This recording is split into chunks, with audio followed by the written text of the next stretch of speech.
Bonsoir à tous et à toutes. Alors je suis très heureuse de vous accueillir ce soir pour cette soirée de lancement de la 8e édition du LH Forum de l'économie positive.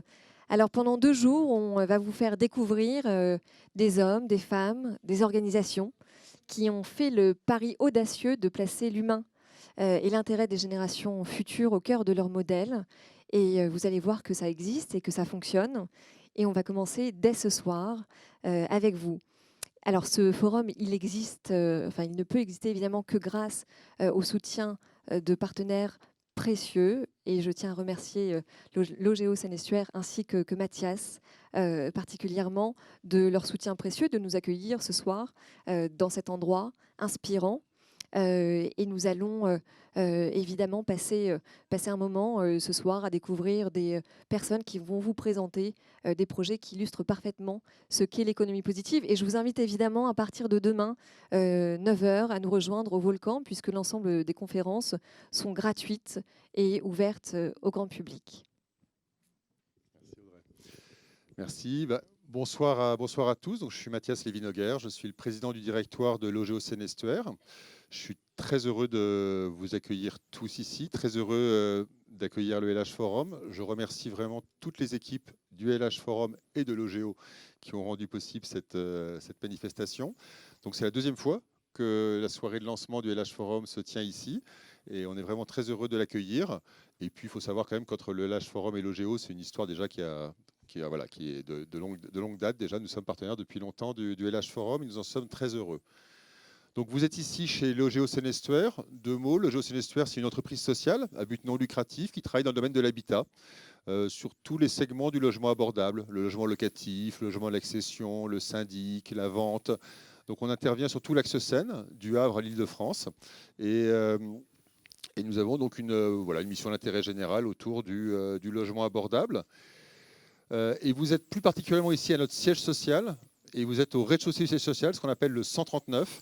Donc le 139, c'est un espace un peu atypique qui a été pensé, conçu avec la ville du Havre, que je remercie beaucoup d'ailleurs pour son soutien aussi dans toutes nos actions et dans cette manifestation, comme étant un lieu vraiment ouvert sur l'interne, mais aussi ouvert sur la ville.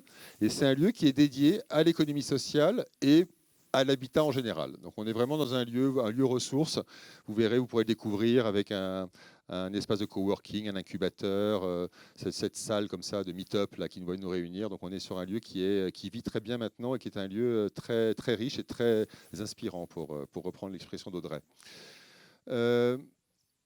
Pourquoi cette soirée, au-delà de notre partenariat avec le LH Forum?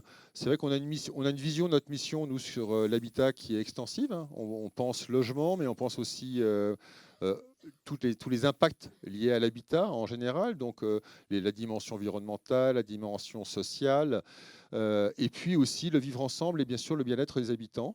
Et dans ce cadre-là, la thématique de ce soir sur l'alimentation, l'agriculture urbaine est une thématique qui fait du sens pour nous.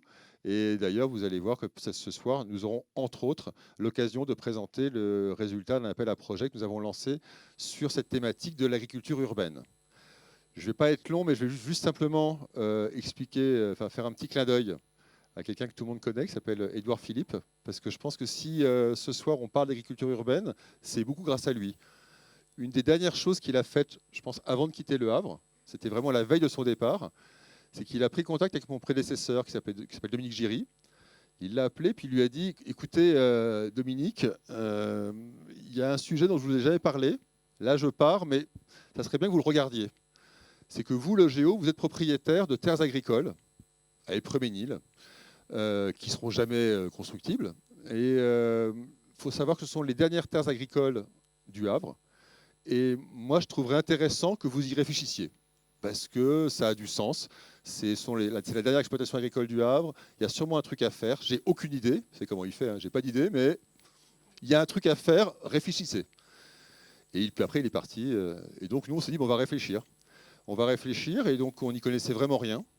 Donc, d'abord, on s'est mobilisé en interne. Et je tiens à saluer en particulier tout le monde. D'abord, ça a rencontré un vrai intérêt en interne. Et je salue notamment le travail, en particulier, de Jérôme Jacques et d'Alain Lebert qui ont porté ce projet depuis le début. Et on a commencé à y réfléchir.